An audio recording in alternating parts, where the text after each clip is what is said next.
Hello everyone, नमस्कार। नितिका's पंजाबी मस्का में आपका स्वागत है। मैं हूँ नितिका और आज हम बनाएंगे मैंगो चटनी। इसे हम दो अलग अलग तरह से बनाएंगे और सबसे बड़ी बात, इसे हम 6 महीने तक फ्रिज में स्टोर करके भी रख सकते हैं। मैंगो चटनी बनाने के लिए हमें चाहिए कच्चे आम 1 kg, मेथी दाना और लाल मिर्च पाउडर 1/4 टीस्पून, काला नमक और काली मिर्च 1 टीस्पून, गरम मसाला और नमक 1 टीस्पून, चीनी 400 ग्राम और सौंफ 1 टीस्पून। अब हम सबसे पहले मोटर पेसल में सौंफ को दरदरा पीस लेंगे। हल्का सा 2 मिनट के लिए ही पीसेंगे, बिल्कुल पाउडर फॉर्म नहीं बनाएंगे।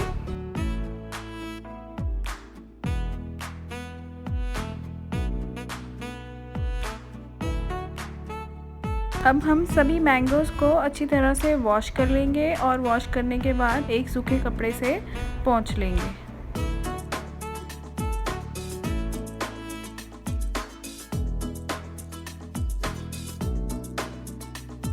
आप देख सकते हैं अब सभी मैंगो साफ़ हो गए हैं। अब हम इनको छील कर काट लेंगे।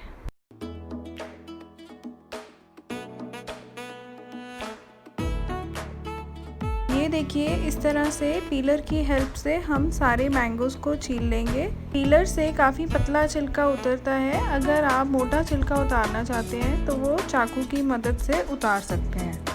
आप देख सकते हैं सभी मैंगोज़ का अच्छी तरह से छिलका उतार लिया है। इन सभी आमों को हम दो अलग अलग तरह से काट लेंगे।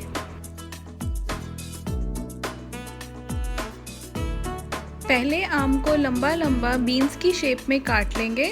ये देखिए, इस तरह से काट लेंगे। ये देखिए, हमने आधे आम इस तरह से काट लिए हैं। अब हम इसको एक बाउल में डाल लेंगे और इसका वेट कर लेंगे। इसका वेट कुछ 400 ग्राम्स आया था। हम उतनी ही चीनी लेंगे जितने के आम हैं। अब हम एक बर्तन में पानी बॉईल कर लेंगे और उसमें ये सारे कटे हुए आम डाल देंगे। और ध्यान रखें, इसे हमने बहुत देर तक नहीं पकाना है। कुछ 5 मिनट तक ही इसको हम पानी में रखेंगे। ऐसा करने से आम की खटास निकल जाती है और चटनी का टेस्ट बहुत ही अच्छा आता है। अब हम एक स्ट्रेनर से आम में से पानी अलग कर देंगे और आम को पकने के लिए रख देंगे। अब हम एक पैन में सभी आम डाल देंगे, साथ में हम चीनी भी डाल देंगे।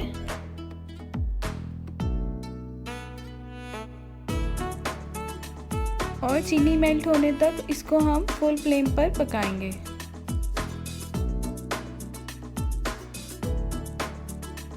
चीनी मेल्ट होने के बाद हम 1/2 कप पानी डालेंगे और इसको हम तब तक पकाएंगे जब तक हमें एक तार की चाशनी नहीं मिल जाती।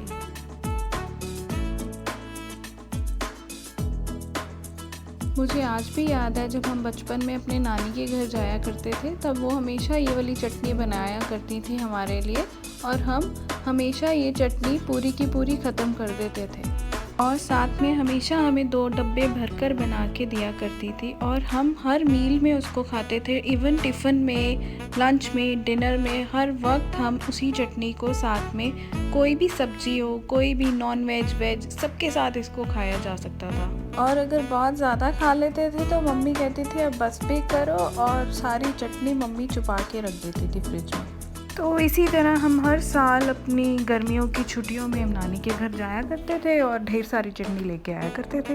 वैसे ये जो चटनी की रेसिपी आप देख रहे हैं, ये मेरी नानी की रेसिपी है, और जो आगे रेसिपी आपको दूसरी चटनी की दिखाएंगे इसी वीडियो में, वो मेरी दादी की रेसिपी है। हालांकि इन दोनों चटनी के मसाले में कुछ खास फ़र्क नहीं है, दोनों के मसाले ऑलमोस्ट सेम ही है, बट इन दोनों का टेस्ट बहुत ही डिफरेंट आता है। एक थोड़ा सा मीठेपन पे और एक थोड़ा सा खट्टेपन पे है। वजह ये कि इन दोनों का बनाने का तरीका थोड़ा सा अलग है।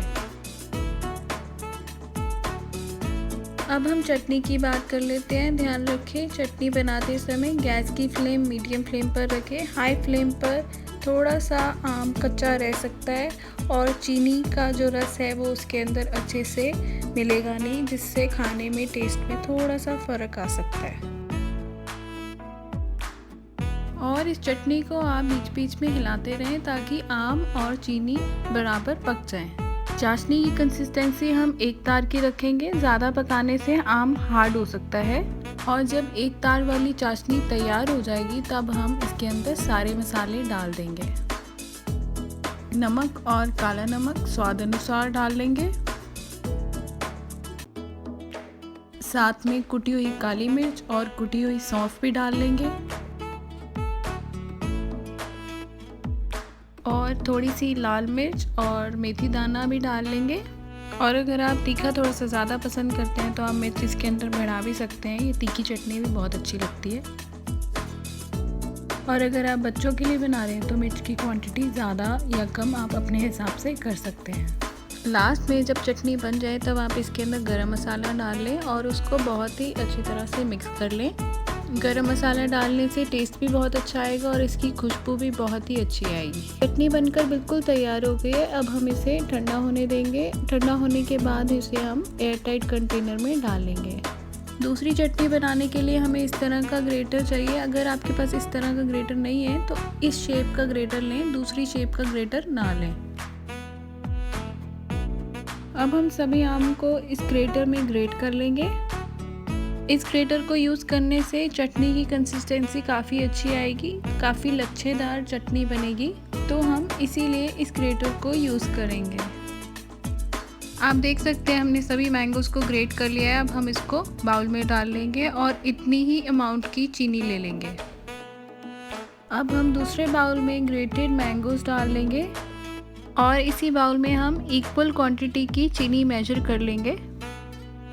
ध्यान रखें चीनी और मैंगोज़ की क्वांटिटी बिल्कुल इक्वल रखें। और वो चीनी हम ग्रेटेड मैंगोज़ के साथ मिक्स कर लेंगे और करीब 1 घंटे तक हम साइड पे रख देंगे। करीब 1 घंटा हो गया है और आप देख सकते हैं अब मैंगोज़ और चीनी अच्छे से मिक्स हो गया और पानी छोड़ दिया है मैंगोज़ ने। और अब हम इसको पका लेंगे। अब हम सेम वही पैन ले लेंगे जिसके अंदर हमने पहले चटनी बनाई थी और इस चटनी को पकाने के लिए रख देंगे। इस चटनी को हम करीब 10 to 15 मिनट्स के लिए हम पकाएंगे। इस चटनी को पकने में ज़्यादा टाइम नहीं लगता है, बहुत ही जल्दी भी बन जाती है और बहुत ही आसान भी है ये चटनी बनाने में। जैसे कि आप सभी जानते हैं कि बहुत तरह के आम की वैरायटीज़ आती हैं, जैसे कि दशहरी आम, अल्फांजो, लंगड़ा, तोता, सफ़ेदा और भी बहुत तरह के आते हैं। कच्चे आम की वैरायटी में जैसे कि राम केला हो गया या फिर चटनी वाले आम, और भी बहुत तरीके के आम आते हैं। तो हम इसके अंदर चटनी वाले आम यूज़ करेंगे जो कि हमारे नॉर्मल दशहरी आम के साइज़ का होता है। और चाशनी की कंसिस्टेंसी हम एक तार की ही रखेंगे इस चटनी के अंदर भी। और जब लगे चाशनी भी पक गई है और आम भी पक गए हैं तब हम सभी मसाले डाल देंगे। मसाले इसके अंदर हम डाल लेंगे 1 चम्मच नमक, 1 चम्मच काली मिर्च, 1 चम्मच कुटी हुई सौंफ, 1 चम्मच काला नमक और अपने हिसाब से आप लाल मिर्च पाउडर डाल सकते हैं और बहुत थोड़े से मेथी दाना। इन सभी को हम पहले एक कटोरी में मिक्स कर लेंगे और उसके बाद हम चटनी में डाल लेंगे। और साथ ही साथ मैंने इसके अंदर येलो फूड कलर भी डाला है, उससे कलर बहुत ही अच्छा आ जाता है। चटनी अब बिल्कुल पककर तैयार हो गई है। अब हम इसको ठंडा होने देंगे। ठंडा होने के बाद मैंने दोनों चटनी को एयरटाइट कंटेनर में रख दिया है और इसको हम कम से कम 6 महीने तक फ्रिज में स्टोर कर सकते हैं। इसे आप सर्व कीजिए रोटी, चपाती या फिर तवा पराठा या फिर कोई भी side meals, meat, non veg, veg किसी के साथ भी आप खाइए और सर्व कीजिए बच्चों और बड़ों को खट्टे मीठे आम की चटनी। अगर आपको मेरी ये रेसिपी अच्छी लगे तो इसको लाइक और शेयर करें और रेसिपीज़ के लिए मेरा चैनल सब्सक्राइब ज़रूर करें।